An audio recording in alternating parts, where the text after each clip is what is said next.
Hello everyone, আমি রাফসান। তো basically আমি আমার তিনটা ফ্রেন্ড যাওয়ার কথা ছিল, তো একজন ডিচ করছে। দুইটা ফ্রেন্ড মিলে আমরা তিনজন যাচ্ছি কক্সবাজার। আর সিএচআর 2020-এর মডেল, মাইলেজ হচ্ছে 70,656 কিলো। মাইলেজটা বললাম, মানে বেসিক্যালি আমরা এই গাড়িটা নিয়ে কক্সবাজারের রেঞ্জ টেস্ট করতে যাচ্ছি, মানে এক ট্যাঙ্কে কক্সবাজার যাওয়া আসা যাবে কিনা। তো মাইলেজটা বলার রিজন হচ্ছে যে ব্যাটারি কন্ডিশনের উপরে অনেক সময় মাইলেজ ডিপেন্ড করে। তো গাড়িটা মোটামুটি ভালোই চলা, 14,000 কিলো। আর রেঞ্জ টেস্টের ভুটটা মাথায় আসে বেসিক্যালি। আচ্ছা কি ভাই, কেউ কিছু বলবে না? আচ্ছা ঠিক আছে, হ্যাঁ নাই ব্রো। তো ভুটটা আসা হচ্ছে, আমি চাইনিজ পিএইচইভি দেখে এক্সাইটেড।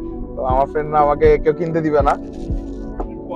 হ্যাঁ, তো ভাবলাম যে হয় কিনা। আচ্ছা, কারেন্টলি রেঞ্জ দেখাচ্ছে 574, তেল যখন নেই তখন হচ্ছে 594 ছিল। তো কক্সবাজার যাওয়া আসা অলমোস্ট 800 কিলো, 800। হ্যাঁ, তো এখন এটা একটা ট্রাই করব। আর হচ্ছে সো গাড়ি কেউ, মানে এটা একটু বাজেভাবে বলতে গেলে একটু জোর করে টেস্ট করবো আমরা। তো গাড়িটাকে কোনো প্রেসার দিব না, ঠান্ডা মাথায় চালাবো, এইটিতে রাখবো রাতের বেলা। যদিও আমাদের রেঞ্জ টেস্টের মধ্যে একটা বড় সমস্যা হচ্ছে, আমাদের প্ল্যান ছিল শনি একটা দিয়ে যাব। তো কিছু পলিটিক্যাল সিচুয়েশনের কারণে শনি একটা ব্লক। আমরা এখন 300 ফিট ঘুরে যাচ্ছি, তো এখানে আমাদের অনেকটা কিলোমিটার বেড়ে যাচ্ছে। তারপর আমরা দেখি 800 কিলো টার্গেট করতে পারি কিনা, বিকজ সিএচআর এর ট্যাঙ্ক সাইজ হচ্ছে 43। তো ধরলাম 3 লিটার বা 5 লিটার যদি আমরা স্পেয়ার ধরি, আর যদি অ্যাটলিস্ট 20 পাই পার কিলোমিটার, তাহলে 800 কিলো চলা উচিত। আর আমি এই গাড়িটা হাইওয়েতে 25-27ও পাইছি, বাট থিওরিটিক্যালি যদি অ্যাভারেজে 20ও পাই তাহলেও 800 হওয়া উচিত। তো আশা করি মানে ক্যালকুলেশন ওয়াইজ পসিবল, যদি জ্যাম না পড়ে। আর আমরা তিনটা ফ্রেন্ড অনেক হেলদি, তো এরা গাড়ির উপরে ভালোই প্রেশার দিচ্ছে। আমার একটা ফ্রেন্ড আসার কথা, ও হেলদি ছিল। থ্যাঙ্কফুলি ও না আসাতে হয়তো বা 800 কিলো আমরা হিট করতে পারবো। আচ্ছা, তোদের অপিনিয়ন কি? না কিন্তু মানে 800 হবে নাকি? এনি গেস কারো? রাকিব রেজা। আনএক্সপেক্টেড জাম, ওইটা এসব যদি না পাই, অ্যাজ ইউজুয়াল মানে অ্যাজ ইউজুয়াল যে জামটা থাকে, এক ট্যাঙ্কে 800 কিলো যদি পাই আই এম হ্যাপি। 800 যাওয়া যাবে। আচ্ছা, আর যদি কক্সবাজারতে ব্যাক করতে পারি, মানে বাসায় পর্যন্ত আসতে, আর মানে এর থেকে খুশি কিছু হতে পারে না। পিএইচইবি ভুটটা চলে যাবে আর কি। স্টোরিটা হচ্ছে রিলায়েবল। আচ্ছা, আরেকটা জিনিস হচ্ছে, এসবকে এখন কি রাতের বেলা টেনে টেনে বেশি দূর যাব যাতে হাইওয়ে জ্যাম কম পাই, নাকি ক্রুজ করতে করতে যাব যে আগে মাইলেজ তুলবো? এটা হচ্ছে কনফিউশন। আমাদের যে সিচুয়েশন ওয়াইজ তো চায়না যাওয়া দরকার। সিচুয়েশন অনুযায়ী চায়না যাওয়া দরকার, বাট যে টার্গেটে নামছে টার্গেট অনুযায়ী মাইলেজ দরকার। হ্যাঁ, এর জন্যই তো আমি বলতেছি যে কি করা উচিত তাহলে আমাদের। আর গাড়ি ইকোতে চালাবো না, ফোর্সে চালাবো না, নর্মালে রাখবো, বিকজ আমি দেখছি সিএচআর এর ইকোটা একটু বেশি স্লাগিশ। তো দেখা যাবে ওভারটেকের সময় আমার আরো বেশি প্রেসার দিতে হচ্ছে আর কি। আর আমরা স্টার্ট করছি রাতের বাজে 2:55, এখন 300 ফিট আছি, স্টার্ট করছি একটু আগে। তো ম্যাপ দেখাচ্ছে আমরা বাই 12:22 PM কক্সবাজার পৌঁছাবো। তো ঠিক আছে, এখন একটু ফ্রেন্ডরা গল্প টল্প করি, আপনাদেরকে নেক্সট আপডেট, মাইলেজ আপডেট আর অন্য আপডেট কি হচ্ছে। হ্যাঁ, আশা করি কেউ কাউকে গালি টালি না দিলেই হয় রাস্তায়। না, এখন নেক্সট হচ্ছে কুমিল্লা গিয়ে হচ্ছে। আর আমরা তেল নিছি হচ্ছে রমনা ফুয়েল পাম্প থেকে। এটা হচ্ছে আপনার মৎস্যমনের এখানে। তো আই সাজেস্ট কেউ এখান থেকে তেল নিবেন না। এর আগে নিয়ে আমি বাস খাইছি, বাংলা ভাষা বলতে গেলে। আজকে ওই ইঞ্জিন নকিং করতেছে, তো 3-4 মাস নেই, বাট আজকে ভাবছি একটু ক্লোজার, তেল নেই, তেল একটু মাইলেজ বেশি পাবো আর কি, কক্সবাজার ব্যাক করতে পারবো, বাট তেল বাজে পড়ছে। যাক, তাহলে মাঝে কিছু ক্লিপ যদি আসে এক্সাইটিং তাহলে পাবেন, মানে ভিডিওটা অ্যাড করবো। আর না হয় একবারে কুমিল্লা গিয়ে আপলোড দিচ্ছি আবার। Thank you.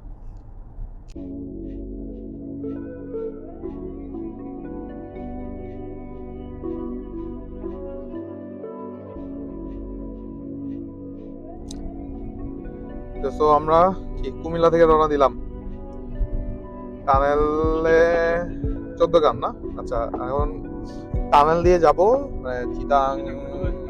সীতাকুণ্ড হয়ে টানেল দিয়ে, এই তো। আচ্ছা সো আমরা হচ্ছে চিটাং শহর ঢুকবো না, টানেল দিয়ে যাওয়ার পরে হয়তো টানেলে 2টা রোড আছে, টানেল দিয়ে ক্রস করার পরে একটা লেফট দিয়ে হাইওয়ে দিয়ে, একটা হচ্ছে ডান দিকে গ্রামের ভিতর দিয়ে।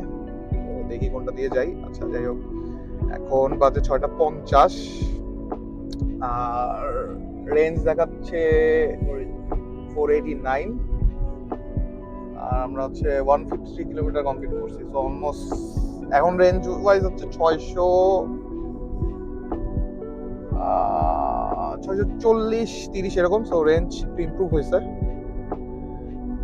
আর নাস্তা করছি হালকা, হাইওয়ে অফ ছিল। তো আমরা এটা কি নাম ছিল? Green view hotel. খুবই বাজে, কিছুই নাই তাদের কাছে। যারা কি ফার্স্ট টাইম চালাচ্ছিস? Yes, first time. কেমন লাগছে? গুড। আচ্ছা এখন তুই চালা, আমরা ভাই ওফেল আপ খাই। এই 2টা কেন? হ্যালো কেন? আচ্ছা এই তো খাওয়া লাগবে না, তুই গাড়ি চালা। Thank you. আচ্ছা যেটা নিয়ে কথা ছিল যে সিএচআর এর ভিজিবিলিটি আমার ভালো লাগছে। আচ্ছা যেটা নিয়ে কথা ছিল যে চাইনিজ পিএইচ ইভি,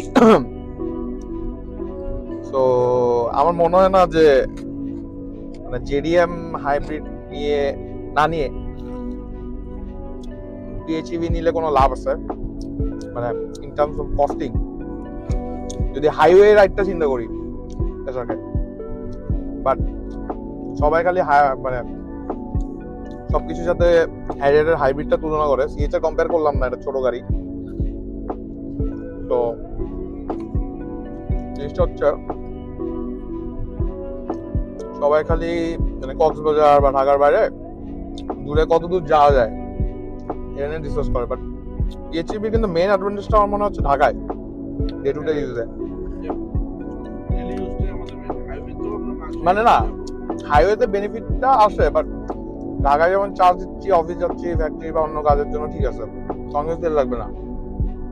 তো আমি বুঝলাম না, মানে ফেসবুকে মোস্ট অফ দ্য আর্গুমেন্ট হচ্ছে হ্যারিয়ারে 60 লিটার, হাইব্রিডে তো 20 যাবে, 820 করে গেলে 1200 কিলো। ঠিক আছে, ওই সেন্সে পিএইচইভি কিনা লাভ নাই। বাট যদি ঢাকায় চালায় বাসার নিচে, নিজের বাসার নিচে যদি কারেন্টের অপশন থাকে, তাহলে আমার মনে হয় পিএইচইভি অনেক ভালো।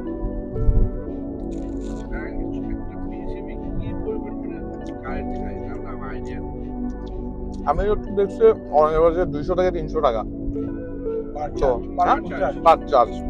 তো এটা দিয়ে ধরি মানে অ্যাভারেজে, অনেকগুলো গাড়ি তো অ্যাভারেজে ধরি 150 চলে যাবে। আর ভাই তো আসতে ইভি তো চালা, নাহলে মাইলেজ হিট করতে পারবো না। আর আমাদের টেস্টটা বেসিক্যালি কোনো কাজেরই না ধরতে গেলে, জোর করে মাইলেজ বের করার চেষ্টা করতেছি। তারপরেও কিছু জায়গায় টানছি, অনেক জ্যাম ছিল। আমরা স্টার্ট করছি কয়টা? 3টায়। ওই তো 2টা, তাহলে অলমোস্ট 4 ঘন্টা হয়ে গেছে আমাদের কুমিল্লা আসতেছে।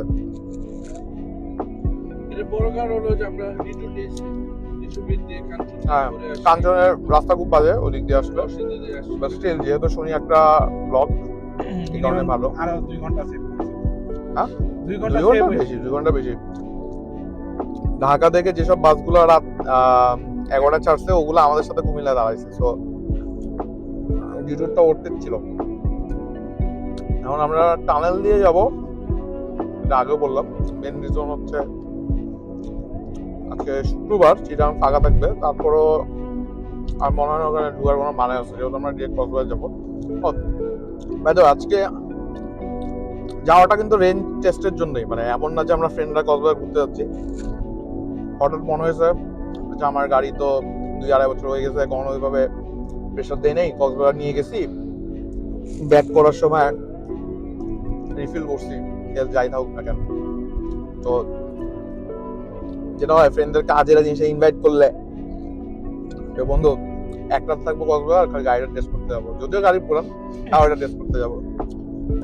আর আমিও নিজে এই গাড়িটা অলমোস্ট 1-1.5 বছরের হাইওয়েতে আনি রাখি। নিয়ে আসলাম, নিজের কাছে একটু আনইজি লাগছে টানতে গিয়ে। আমার ফ্রেন্ডরা বলছে আমি কি গাড়ি চালানো ভুলে গেছি কিনা, একজন ফ্রেন্ডই দিলাম আমি টেস্ট করুক যে এক্সিও হাইব্রিডের সাথে কম্পেয়ার করলে এটা কি কোনো চেঞ্জেস? তো হাইব্রিড ওইটাই তার অভ্যাস। হাইব্রিড ওইটাই। হ্যাঁ সেম লাগছে। হ্যাঁ সেম। আরেকটা জিনিস হচ্ছে অনেকের ধারণা হচ্ছে এক্সিও 1500 সিসি হাইব্রিড, সেটা 1800 সিসি হাইব্রিড, তো এক্সিওতে তেল কম খাবে। বাট আমার এক্সপিরিয়েন্স হচ্ছে, আমার এক্সিও ছিল এট আ টাইম দুইটা একসাথে ছিল, তো আমার কাছে মনে হয় সিএচআর এর 1800 সিসি মনে হয় না, মানে আমি একটা সিএচআর এর 1800 সিসি অনেক ভালো মাইলেজ পাইছি কম্পেয়ার টু এক্সিও। দুইটা রিজন হতে পারে, আমার এক্সিওতে মাইলেজ বেশি ছিল, মানে ওভারঅল ওডোমিটার যেটা ওটা বেশি ছিল, তো ব্যাটারি রিগ্রেট করছে, এটা একটা রিজন হতে পারে। আর না হয় সিএচআর এর ব্যাটারি প্যাকটা একটু বড় আমি যতদূর জানি, আর 1800 সিসি হওয়াতে ইঞ্জিনটা প্রেসার কম দিতে হয়, মানে একই পুলের জন্য একই লোড ক্যাপাসিটি নিয়ে টানার জন্য প্রেসারটা কম দিতে হয় আশা করি আর কি। আর আজকে ওভারঅল জ্যামের পর রাস্তা ফাঁকা। তো আজকে আমরা যে রোড ক্যাপাসিটি না এটা তো বেশি না, একই দিতে হয় না আমরা 3 জন বন্ধু 5 জন জেনারেল অ্যারাউন্ডের সমান আর কি। যাই হোক অনেক আলাদা কথা বললাম, সরি ভিডিওর মধ্যে। আর এর মধ্যে তো ছোট ছোট শর্টে দিয়ে দিব আর কি যে কেমন মাইলেজ পেলাম, দুইটা ছোট ছোট ক্লিপ আছে এর মধ্যে দেখাই দিব আর কি। আর আমাদের টার্গেট হচ্ছে অ্যাভারেজে 20-র উপরে রাখতে পারলে হোপফুলি 800 টাচ করতে পারবো। বাট একটা চ্যালেঞ্জ হচ্ছে চিটাং থেকে কক্সবাজার রোডে 20 ধরে রাখা, ওইখানে বাস ওভারটেক করা, সিঙ্গেলের রাস্তা, একটা ঝামেলা আর কি। যাই হোক আমি এটাকে কোনোভাবে কোনো পিএইচইভির সাথে কম্পেয়ার করতেছি না, এমনি জাস্ট নিজের ইচ্ছা একটা ভিডিও। আচ্ছা বাই দ্য ওয়ে এটা হচ্ছে আমার third video, but first video যেটা আমি সামনাসামনি কথা বলছি বা বাকিগুলো টুকটাক নিজের শর্টস থেকে ভয়েস ওভার দিয়ে করা আর কি। পেজে থাকবে আশা করি, আগের ভিডিওগুলো আছে। তো এরপরে 2-3টা ছোট ছোট টিপ দিয়ে দিচ্ছি, তারপর একবারে কক্সবাজারে ঢুকে হয়তো বা ছোট একটা আপডেট দিব, দেন ব্যাক করার সময় কিছু আপডেট। তো আর কিছু না। আর আরেকটা গিভঅ্যাওয়ের মতো করতে চাচ্ছি, আপনারা কমেন্টে একটু জানাবেন যে কত কিলো পর্যন্ত এটা টোটাল চলবে আপনাদের আইডিয়া। সো ধরেন মানে হলুদ লাইট জ্বলা বন্ধ, মানে তেলের জন্য যে ওয়ার্নিংটা, হলুদ লাইট বলা ঠিক না, এটা একটু অ্যামেচার শোনায় আর কি। তো তেলের জন্য লাইটটা জ্বলা বন্ধ কত কিলো চলবে, থাকা যাবে কিনা, এই ভিডিওর লাস্টে মনে হয় দিব না আর কি যে কত চলে, আপনারা কমেন্টে জানাবেন। আর প্ল্যান করতেছি যে কমেন্টারটা যারটা নিয়ার বাই হবে বা এক্স্যাক্ট হবে এর মধ্যে কাউকে হয়তো বা তার গাড়িটা ফ্রি সার্ভিসিং এর ব্যবস্থা করব। আমি কমেন্ট করব না না বন্ধু, আমি কমেন্ট হয় না। করব। আচ্ছা এখানে একটা কাহিনী হচ্ছে ভাই, তো আবার জার্মান গাড়ি সার্ভিসিং এর কথা বললেন না, এত টাকা নাই। প্রথম ভিডিও এমনি একটু সবার সাথে পরিচিত হওয়ার জন্য বা নিজের জন্য। তো এখনো ওয়ার্কশপ চিন্তা করি নাই, একটু মোটামুটি ভালো ওয়ার্কশপেই করাবো, জানো তেনোটাই করতে বলবো না। বাট জেডিএম অ্যাটলিস্ট জার্মান কিছু করতে পারবো না, সরি। আচ্ছা পরবর্তী আপডেট আবার দিব। থ্যাংক ইউ ভাইয়া না, থ্যাংক ইউ এভরিওয়ান। প্রথম ভিডিওর জন্য কথা বলে খুব ভুল হবে, আপনারা কমাতে শিখে দেখবেন। এই পর্যন্তই রাখি। এই কুকুর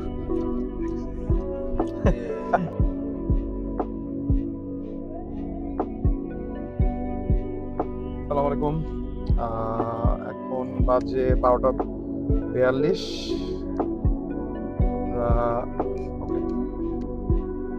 আমরা ঢাকার জন্য রওনা দিচ্ছি। তো আমাদের রেঞ্জ দেখাচ্ছে 308, 440 কিলোমিটার চালানো হয়েছে। আর ঢাকা পর্যন্ত হচ্ছে 392, এটা মানে 400+ হবে, আমরা টানেল দিয়ে যাব। তো এখন দেখি কি অবস্থা। তো গতকাল স্টার্ট করি।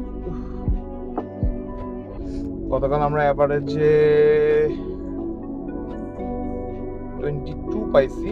ইভেন আলহামদুলিল্লাহ কিছু ভিডিও দিয়ে দিব আমরা হোটেলে পৌঁছানোর পরের। তখন 4 সিজন থেকে কক্সবাজার পর্যন্ত 22 ছিল। আমার ফ্রেন্ড শাহরুখ চালাইছে, ও সাকসেসফুলি এই বাজে রাস্তায় 70% ইভিতে চালাইছে, মানে ইভি অ্যাজ ইন ব্যাটারিতে চালাইছে। তো থ্যাঙ্কস টু হিম আমরা মাইলেজটা ভালো পাইছি। তো এখন 390 যেতে হবে, 307 রেঞ্জ আছে, মনে হচ্ছে না সম্ভব। আর ঢাকায় ঢুকতেও খুব জ্যাম ট্যাম খাবো। আমরা স্টার্ট করার প্ল্যান ছিল 10টায়, স্টার্ট করলাম হচ্ছে অলমোস্ট 1:01-1টার দিকে আর কি।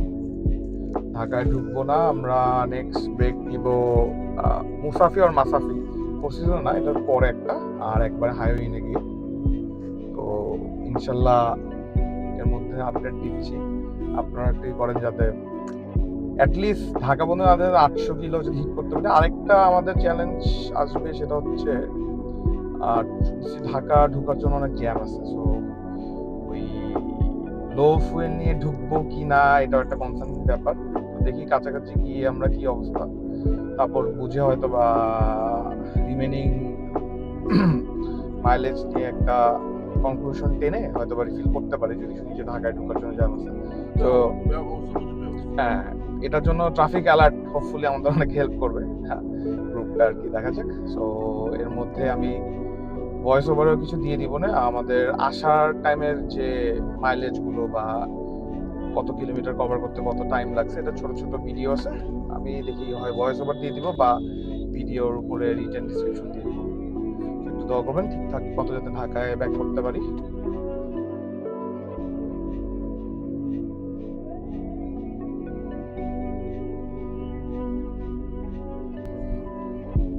আসসালামু আলাইকুম, আপডেট দিতে আসলাম। বাজে 8:17। আমাদের স্টার প্লেয়ার, আজকের স্টার প্লেয়ারটা পিছে ছিল, তো ওকে আনা হয় নাই। সো মোটামুটি চালাচ্ছে, অনেক কষ্ট করে ধৈর্য নিয়ে চালাচ্ছে আমাদের এসআরকে, শাহরুখ নামর। মোটামুটি আমরা হাইওয়ের কাছাকাছি, বেশিক্ষণ লাগবে না, 10-15 মিনিট। তো যেভাবে চালাচ্ছে 28-29 মানে ক্রস করছে, 29 ক্রস করার কথা মাইলেজ। আর এখন একটু আপডেট দিতে যাচ্ছি, সেটা হচ্ছে আমাদের এই পর্যন্ত হ্যাঁ রেঞ্জ দেখাচ্ছে 130, গাড়ি হচ্ছে ঢাকা থেকে স্টার্ট করার সময় মোটর রিসেট দেওয়া ছিল, 705 হলো, আর আমার বাসা হচ্ছে 128 কিলো। তো টেকনিক্যালি রেঞ্জ দেখাচ্ছে 1 কিলো বেশি গাড়িতে। তো আশা করবো হ্যাঁ হোপফুলি 800 হবে, কিন্তু এখন ব্রেকের পরে আমরা হাইওয়েনের ব্রেকের পরে আমাদের ম্যাপটা চেক করতে হবে। সো যেটা বলছিলাম, স্টার্ট করার দিন একটা পলিটিক্যাল সিচুয়েশনের কারণে ঢাকায় কিছু রাস্তা ব্লক ছিল, আমরা ঘুরে আসছি 300 ফিট। তো ঘুরে না আসলে তো ইজিলি হয়ে যেত। এখন ঢাকা ঢুকার সময় জ্যাম পাবো কিনা, আর এই 1 কিলো রেঞ্জ নিয়ে মানে রিস্ক নিয়ে ঢুকবো কিনা তেল নিয়ে, এটা নিয়েও কনফিউজ। তো ভিডিওটা এখানে কাইন্ডা শেষ করব। আপনারা কমেন্টে জানাবেন যে আমরা ম্যাক্সিমাম তেল নেওয়ার আগ পর্যন্ত কত কিলো চালাতে পারছি। এখন দেখাচ্ছে এটা 705 আর 129 রেঞ্জ, 100 যদি ধরি তো 800 কিলো যেটা প্ল্যান ছিল ওটা হয়, লজিক্যালি হয়। এখন আপনারা কমেন্টে জানাবেন, ওটার উপরে আমরা উইনারই করব। আর পরে আরেকটা ভিডিওতে হয়তো আমরা কিন্তু এখনো কোয়ার্টারের একটু উপরে আছি। আচ্ছা, কোয়ার্টারের উপরে আছি, তো হয়তো বা এটাই ভিডিও শেষ করে ফেলবো। আর নেক্সট ভিডিওতে হচ্ছে আমরা ছোট একটা ফরম্যাটে, 1 মিনিটের ফরম্যাটে লাস্ট ইনিংসটা দেখাবো, যেটা দেখে ধরেন উইনার বা কে, হ্যাঁ গিভার যে উইনার বা কার্ডটা অ্যাকুরেট হয়েছে ওটা একটু জানাই দিব আর কি। এই পর্যন্তই। আর বাসায় যেতে যেতে দেখাচ্ছে রাতে 11:48 বাজবে, আরো 3 ঘন্টা 28 মিনিট। এর মধ্যে আমরা হাইওয়ে রাতে খাওয়া দাওয়া করবো, সো মনে হয় 12টা 12:30 বেজে যাবে। আজকে এই পর্যন্তই, ধন্যবাদ আমার প্রথম এত লম্বা ভিডিও দেখার জন্য। আমি যদিও এডিট করি নাই, বাট আই এম এক্সপেক্টিং যে 20 মিনিটের উপরে হবে ভিডিওটা। আর আমরা এক রাত ছিলাম কক্সবাজারে, বিচে গেছি একবার, আর রাতে আমি পার্সোনালি 9 ঘন্টার উপরে ঘুমাইছি, এর জন্য অনেক ফ্রেশ, চেহারাটা ভালো দেখা যাচ্ছে হোপফুলি। এখনো জানি না, এটা দেখে নিই, ঠিকঠাক গেছে, ঘুরেটাও পেয়ে গেছে। ঠিক আছে, আজকের জন্য এই পর্যন্তই।